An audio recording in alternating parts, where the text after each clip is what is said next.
Donc, on va plonger tout directement, tout de suite dans la présentation de la situation de départ qui peut durer, normalement dans le déroulement séquentiel, il y a 15 minutes. On peut prolonger cette durée, on peut prolonger jusqu'à 16, 17, 18, pourquoi pas. Et pour commencer pour présenter cette situation de départ, on va commencer par l'introduction, qui est la phase la plus importante, la plus cruciale dans cette séance. Chers enseignants, je vais maintenant vous montrer comment vous pouvez utiliser cette introduction pour capter l'attention. Capter l'attention, c'est l'expression la plus importante. Donc l'introduction, ça sert à cela, ça sert à capter l'attention, à éveiller l'intérêt, éveiller l'intention, à susciter l'intérêt de l'apprenant pour apprendre, de manière efficace, bien sûr. Vous pouvez choisir des expressions adéquates à ce genre de situation. Lorsque vous dites par exemple « Bonjour à tous les enfants ». Bonjour, bonjour les enfants, vous allez bien? Aujourd'hui, nous allons parler de notre projet. C'est un projet passionnant, c'est un projet magnifique, vous allez aimer les enfants. Nous allons parler du zoo, du zoo, les animaux. Êtes-vous prêts les enfants? D'accord?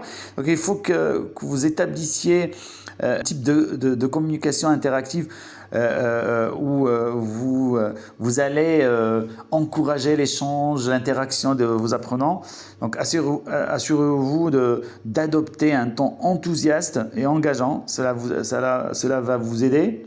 Faites-leur sentir que quelque chose d'excitant se prépare, donc vous allez les intéresser, quoi. Êtes-vous prêt? Cette question incite vraiment les apprenants à réfléchir, à se préparer mentalement pour les impliquer dans leur apprentissage. Cela suscite leur curiosité, comme je viens de le dire. Il est essentiel aussi de maintenir l'attention de vos apprenants dès le début de la leçon. En utilisant par exemple cette introduction, vous les préparez à participer activement au projet passionnant. Je vous conseille de ne rien utiliser, ne pas utiliser l'image, ni n'importe quel autre outil pédagogique, ni vidéo, ni rien. Parce que là, vous allez vous dépendre de votre façon de capter l'attention.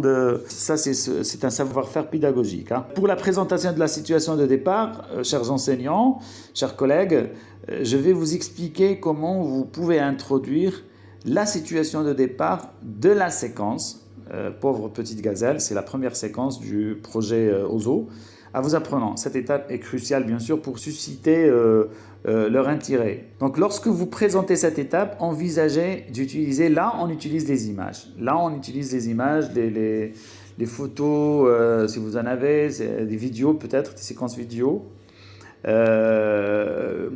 L'image, par exemple, d'une gazelle pour capter l'attention de vos apprenants. Donc, là, ils vont se rendre compte qu'ils vont être plongés dans le monde des animaux. Montrez-leur par exemple cette image et demandez-leur de la décrire, d'en parler. Posez des questions telles que qu'est-ce que vous voyez dans cette image? Est-ce que les enfants, est-ce que vous pouvez par exemple me dire quelque chose à propos de cet animal? Est-ce que quelqu'un a déjà vu cet animal quelque part?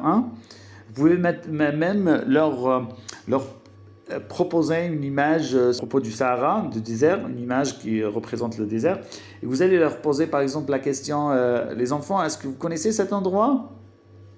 À qui peut parler de cela? Où se trouve cet endroit? Voilà. Et puis petit à petit, à travers un questionnement, vous allez les amener à s'interroger. Et quelle est la relation entre cet endroit et le thème des animaux. Voilà. Donc, et là, vous allez les amener à réfléchir sur les animaux qui vivent dans le désert algérien. Donc, ensuite, on va leur expliquer le contexte de la situation de départ. Rappelez-leur, par exemple, que leur classe a récemment visité un parc zoologique, que l'un de vos camarades à visiter un parc zoologique ou à visiter le Sahara pour découvrir bien sûr les animaux sauvages, pour découvrir les animaux du Sahara. Et après cette visite, le directeur leur a confié une mission spéciale qui est la préparation, l'élaboration d'un recueil d'images, de posters sur les animaux sauvages. Là, vous allez les impliquer. Hein. Et vous, les enfants, est-ce que vous allez les aider pour préparer cela, pour élaborer ce projet, pour exécuter cette tâche? Très bien. Donc, on peut aussi les favoriser. Bon, on peut favoriser la participation de ces apprenants en posant des questions pour les inciter à réfléchir. Par exemple, demandez-leur quels animaux avez-vous observés au zoo. Je parle des élèves qui ont déjà visité le zoo. Hein. Il y en a ceux qui n'ont pas encore visité le zoo, qui n'ont pas encore vu des animaux sauvages. Et quelle mission spéciale pensez-vous que le directeur va vous donner, hein? Donc, on va commencer à les imprégner à la tâche finale, qui est l'exécution ou c'est-à-dire élaborer un feuille de poster. Voilà. Enfin, vous pouvez révéler l'objectif de la mission, hein, ou la tâche finale. Bon, créer des posters d'animaux sauvages avec des textes, des images, des dessins. Il faut leur montrer peut-être un poster d'animaux déjà prêt, pour avoir une idée. Vous pouvez utiliser aussi des exemples pour montrer ce que les apprenants pourraient produire. Quand je viens de le dire, vous allez la présenter. Nous allons créer des posters comme ceci, hein, pour partager nos connaissances sur les animaux sauvages. Est-ce que vous pouvez le faire, les enfants? Voilà. Oui, je sais que je vais très très vite, mais pardonnez-moi, il y a beaucoup de choses, beaucoup de trucs que je dois présenter en peu de temps, donc c'est pour cela que je vais très très vite. Hein. Continue. La situation de départ, comme vous le savez, elle est essentielle, hein, pour engager les apprenants dans le projet. Elle crée une connexion personnelle avec le sujet et suscite leur curiosité. C'est le plus important, c'est notre objectif. L'objectif est susciter leur curiosité. Assurez-vous de la rendre vivante avec cette situation de départ. La rendre vivante et interactive pour un début captivant de ce projet. Donc, il y a toujours un questionnement de la part de l'enseignant. Il y a des questions-réponses, un aller-retour entre questions-réponses pour impliquer davantage l'apprenant.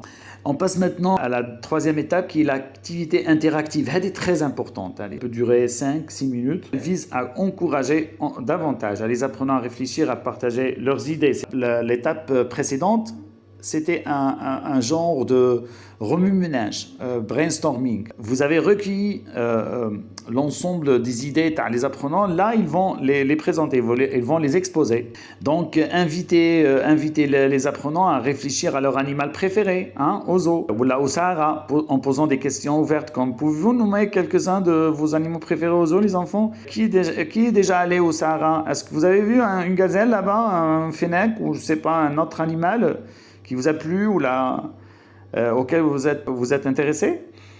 Donc cette question stimule leurs pensées et les invite à partager leurs idées. On peut même suggérer des discussions en groupe. Il faut les encourager à discuter de leurs animaux préférés en petits groupes. Cette approche favorise la collaboration et vous pouvez les préparer même à la séance de la production écrite. Deuxième G, pardon. Donc cette approche favorise la collaboration, la communication, l'interaction entre pairs. Ils peuvent même partager leurs idées et en apprendre davantage les uns des autres. Inter-apprentissage. Donc enfin il faut rappeler aussi l'importance de la participation active. L'objectif de cette activité est d'encourager la participation beaucoup plus que l'information. La participation active des apprenants. Donc assurez-vous que tous les apprenants ont l'occasion de partager leurs idées et d'écouter celles de leurs camarades.